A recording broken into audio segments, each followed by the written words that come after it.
Alors Mitsubishi, vous le savez, c'est le 4x4, c'est le SUV.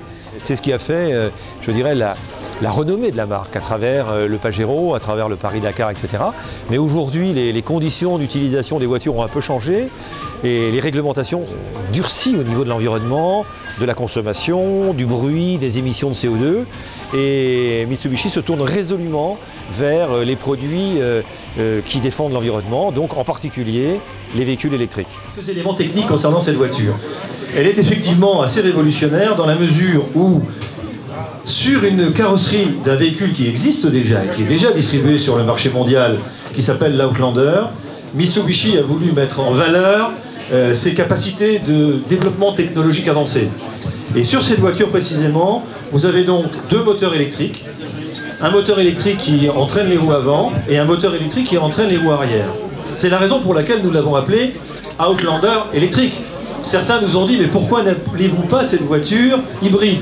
Non, parce que cette voiture n'est pas hybride. Elle est d'abord électrique, mais lorsqu'elle fonctionne en système électrique, les deux moteurs font naturellement que cette voiture est un 4x4, puisque vous avez un entraînement des roues avant et des roues arrière. Les batteries sont positionnées entre les roues et abaissent le centre de gravité de la voiture pour une excellente tenue de route, et en plus pour des éléments de sécurité en cas de choc. Ceci étant, vous avez à ce moment-là, lorsque les deux moteurs électriques fonctionnent, vous avez une puissance de 160 chevaux, une capacité de traction de 1500 kg, et vous avez une autonomie électrique pure de 52 km. Ça, c'est le premier étage de la fusée, si je puis dire. Parce que si on s'arrêtait là, vous diriez, bon, finalement, c'est assez banal. Non. Cette voiture, en plus, elle est dotée d'un moteur thermique. D'un moteur thermique qui, naturellement, est accompagné d'un réservoir de 45 litres. Et en version qu'on va qualifier série, la voiture fonctionne avec, si vous le souhaitez, avec les deux moteurs électriques sur les roues avant et arrière, et le moteur thermique qui recharge la batterie. Et à ce moment-là, et tenez-vous bien, c'est là l'aspect révolutionnaire de cette voiture, c'est que lorsque vous êtes en version électrique et que le moteur thermique recharge les accumulateurs qui, évidemment, alimentent les moteurs électriques, vous avez 825 km d'autonomie. Ça n'existe nulle part, sur aucune voiture. Un SUV 5 places, avec 4 roues motrices et une capacité, comment dirais-je, une autonomie de 825 km, ça n'existe pas, d'autant plus que, comme je vous l'ai dit, les batteries sont placées entre les roues et donc la capacité du coffre est intacte et vous avez un coffre identique à celui d'un Mitsubishi Outlander traditionnel. Les batteries sont placées entre les roues sous le plancher, ce qui donne, je dirais, un abaissement du centre de gravité avec une meilleure qualité de tenue de route, mais surtout une même capacité de coffre que l'Outlander traditionnel. C'est une exclusivité parce que ce produit n'a encore été présenté nulle part en France. Il sera commercialisé au mois de mars, le 21 mars exactement. Et c'est effectivement un produit assez révolutionnaire puisque non seulement il fonctionne en mode électrique avec une autonomie de 52 km, ce qui n'existe pas sur les autres produits du marché, mais de plus avec un moteur thermique qui vient recharger les accumulateurs de cette voiture, eh bien c'est tout simplement révolutionnaire puisque l'autonomie c'est 824 km. Évidemment, en électrique, c'est 40 € d'électricité par mois. Dedans, il y a quand même pas mal de choses qui sont révolutionnaires parce que c'est un nouvel Outlander électrique. Donc avec un moteur thermique qui sert de générateur, si on veut le faire quand même un petit peu en schéma.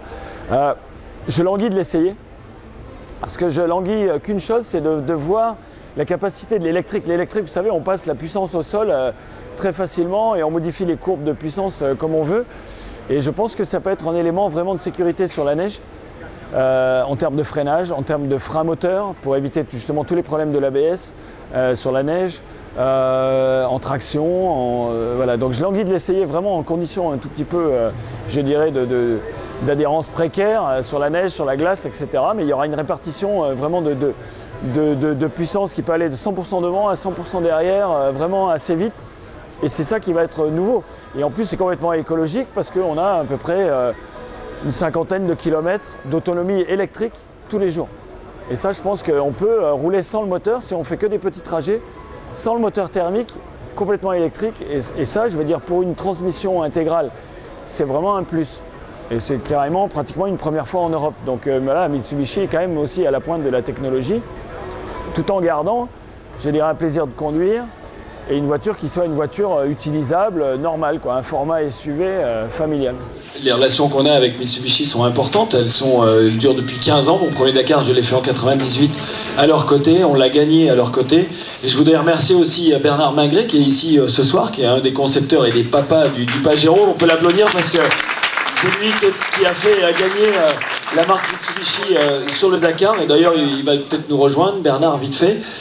Et c'est très important. Je pense que la compétition est aussi un des ADN de la marque. Et c'était important aussi de prouver qu'on pouvait avoir des véhicules qui étaient performants, mais aussi fiables et résistants. Et je pense que le Dakar a été vraiment une belle vitrine pour Mitsubishi. Et on en bénéficie encore maintenant. Luc Alphand nous a fait l'amitié d'accepter de venir ce soir dans cette manifestation. Il est notre partenaire privilégié tout au long de l'année. Il roule d'ailleurs dans un Outlander. Et c'est un homme qui porte haut en couleur, avec compte tenu de son prestige, les couleurs de Mitsubishi, bien sûr. Nous restons dans le domaine des SUV. Et en 2016, nous présenterons un produit qui sera le remplaçant, si je puis dire, de la SX, qui est le produit phare de notre gamme, puisqu'il représente 40% de nos ventes en France. Et bien la SX future de 2015 sera un ASX électrique. Et la grande nouveauté, c'est qu'en 2017, eh bien, le Pajero, le fameux Pajero, l'illustre Pajero, eh bien, sera un Pajero électrique également.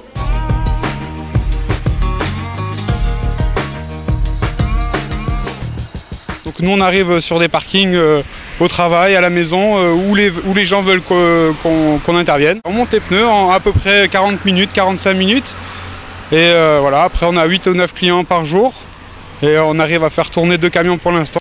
Ils commandent leurs pneus, ils règlent leurs pneus avec leur carte bleue ou avec les paiements qu'il faut. Et ils payent et après voilà, ils cliquent sur valider ma commande avec le station de montage à domicile.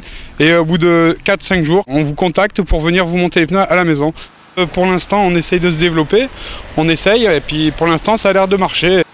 Un service que les gens ils commencent à apprécier parce qu'ils perdent plus de temps, ça fait des économies vu que les pneus d'internet sont quand même relativement moins chers vu que la marge bénéficiaire de Halo Pneus est beaucoup moins importante que dans un garage. Il a exactement la même prestation, il a la valve qu'on change, on change la valve, on fait l'équilibrage. Quand c'est des belles voitures, qu'elles sont très propres et tout, on nettoie les jantes, on fait attention. On a tout des protections pour ne pas rayer, tout des tampons en plastique pour que ça soit un travail nickel. Là j'ai quelqu'un qui est au bureau, qui est toute la journée en train de répondre aux clients parce qu'il y a beaucoup de clients à mettre dans la journée, donc il faut qu'elle organise des tournées, qu'elle arrive à arranger madame qui va au coiffeur, monsieur qui va travailler, qu'il faut qu'elle arrive à organiser des... Maintenant, avec un peu d'expérience, on arrive à faire des tournées assez correctes et les clients, en général, n'attendent pas. Quand ils nous ont connus une fois, c'est beaucoup plus rapide, vu qu'ils nous connaissent déjà, ils savent comment ça se passe et tout. Après, nous, on a un moyen de communication qui est important, vu qu'on peut envoyer des mails. Donc, nous, dès qu'on voit que le client a une commande, nous, on lui envoie un mail pour lui dire « Bonjour monsieur, si votre adresse de montage des pneus est au travail ou à la maison, il faut nous le préciser. » Donc déjà, les gens, ils sont déjà au courant, ils ont déjà notre numéro de téléphone, ils ont déjà nos coordonnées pour pouvoir nous joindre. Donc, si les gens, dès qu'ils commandent, ils peuvent avoir un moyen de savoir où sont leurs pneus. Donc pour les gens qui commandent pour la première fois, qui hésitent à commander sur internet, parce que vous avez toujours des gens qui hésitent à mettre le numéro de carte bleue, les paiements et tout, ils hésitent. Et j'ai des clients qui ont 70 ans, 80 ans, qui vont commander sur internet avec leur carte bleue. Donc le truc, c'est vraiment un service pour tout le monde, quoi. J'ai de la progression tous les ans, j'ai des clients nouveaux et tous mes clients, je les garde. On a un service personnalisé, on vient chez lui, on lui monte les pneus chez lui, il n'a aucune perte de temps. Nous, on lui monte les pneus en une demi-heure, même déjà des Ferrari, Maserati, Lamborghini, très grosses voitures, avec de très grosses tailles. Nous avons les camions, ils sont équipés pour monter des pneus jusqu'en 28. Et il n'y a pas de vieux pneus dans le stock de Halo Pneus, c'est que des pneus qui ont moins de 4 mois. Le client est satisfait, les jantes ne sont pas abîmées, équilibrées, tout, on n'a jamais de problème. On a 0 retour pour l'instant. On a fait à peu près entre 40 et 50 000 clients en 4 ans, à peu près 4-5 ans. Donc on a quand même un bon petit département qui est quand même assez vaste. On a de la montagne, on va à Isola, on va au Rond, on va partout. Donc la disponibilité, quand on va là-haut, on essaye de faire le maximum pour que les gens n'attendent pas. Ça nous est arrivé de monter à Isola, monter pour faire 20-25 voitures d'une journée. Parce qu'on a quand même pas mal de clients là-haut. Allo Pneus a commencé à monter un réseau de franchise et pour l'instant moi j'étais le 2e ou 3e et maintenant on est 97 camions, tous les départements pratiquement de France ils sont pris. Les gens aiment bien voir quand même le travail du montage de pneus, alors ils se mettent derrière moi et me regardent en train de monter les pneus. Bon, je n'ai pas trop le temps de leur parler parce que je veux aller rapide pour faire mes clients. Mais ils viennent, ils regardent, ils assistent et tout. Tous les matins, j'ai mon petit café. Et tous les gens sont agréables parce que les gens, ils aiment bien ce service. Et ils me recommandent tous à 100%. Donc c'est un truc, c'est un boulot qui est un peu physique, un peu dur, mais c'est une bonne reconnaissance. Tous les clients sont très contents de notre service. Donc quand les gens sont contents, ben, ils sont gentils. Moi, j'arrive avec les pneus et je repars avec les anciens pneus. On a une charte avec Veolia pour l'évacuation des pneus. Moi, j'ai un stock de vieux pneus et ils viennent me les chercher toutes les 2 semaines. Là, on va passer à la vitesse supérieure, c'est-à-dire 3 camions pour pouvoir évoluer, pour pouvoir avoir plus de disponibilité, que les clients attendent encore moins parce que moi j'aimerais bien avoir un service turbo pour que les gens commandent, on va dire mardi et que jeudi on arrive avec le pneu et qu'on lui monte les pneus jeudi. Donc nous on essaye d'être rapide et voilà, je suis en train d'investir pour acheter encore un camion pour pouvoir encore avoir un truc.